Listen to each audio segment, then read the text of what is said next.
E aí, tudo certo? Hoje a gente vai mergulhar fundo na sabedoria de alguns dos maiores best-sellers de finanças do mundo. Vamos tentar extrair o ouro desses livros e entender o que eles ensinam sobre como o dinheiro realmente funciona. Bom, vamos direto ao ponto. A grande questão, aquela que todo mundo já se fez alguma vez na vida, é essa. O que de fato separa quem consegue construir riqueza daquelas pessoas que vivem contando as moedas para o fim do mês? Será que é sorte? Talento? Nascer em berço de ouro? Então, a resposta que esses livros dão é uma coisa, olha, ao mesmo tempo simples e muito, mas muito profunda.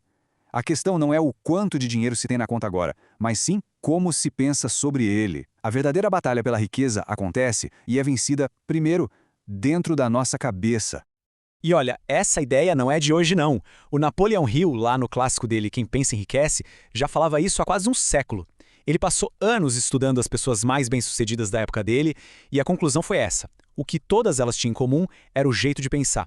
O ponto de partida é sempre o pensamento. Isso nos leva direto para a nossa primeira grande sessão. A jornada para a riqueza começa com uma escolha, uma decisão fundamental de mentalidade. A pergunta é, a pessoa vai ser vítima das circunstâncias ou protagonista da própria história financeira? A tal da mentalidade de vítima, um conceito que o T. Harv Eker explora muito bem em Os Segredos da Mente Milionária, parte daquela crença de que a vida simplesmente acontece com a gente, sabe? Sem que a gente tenha controle. E essa crença se revela em 3 comportamentos bem específicos. Primeiro, a culpa. É sempre mais fácil apontar o dedo, né? A culpa é da economia, do governo, do chefe, qualquer coisa externa serve. Segundo, a justificativa. Aquelas frases tipo, dinheiro nem é tão importante assim, que na verdade são só uma defesa para não encarar a falta de resultado. E por último, a reclamação. Ficar reclamando só mantém o foco no problema e não na solução. Agora, do outro lado da moeda, a mentalidade de riqueza se baseia num princípio radical, responsabilidade total.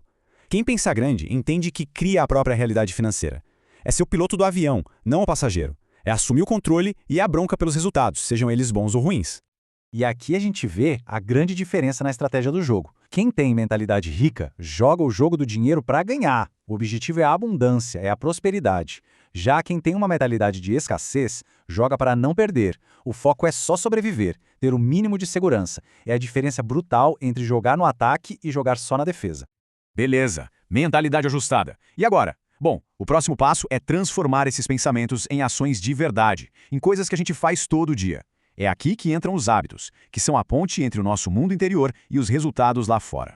É como diz o Charles Duhigg no livro O Poder do Hábito, a nossa vida, no fim das contas, é a soma das nossas rotinas. Então, para mudar a realidade financeira, não tem jeito, é preciso mudar os rituais do dia a dia. Não adianta nada ter uma mentalidade de milionário se as ações diárias são de quem vive apertado.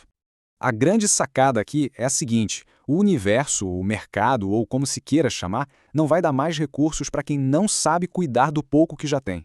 O hábito de gerenciar bem o próprio dinheiro é muito mais importante do que a quantidade de dinheiro que se tem. É quase um teste de competência. Com base em autores como Gustavo Cerbasi, a gente pode resumir o caminho para criar bons hábitos financeiros em 3 passos bem práticos. Primeiro, diagnosticar. É tirar um raio-x honesto da vida financeira. Depois, planejar. Definir para onde se quer ir e criar um mapa para chegar lá, que é o orçamento. E, finalmente, agir, porque plano de gaveta não serve para nada. A disciplina aqui é tudo.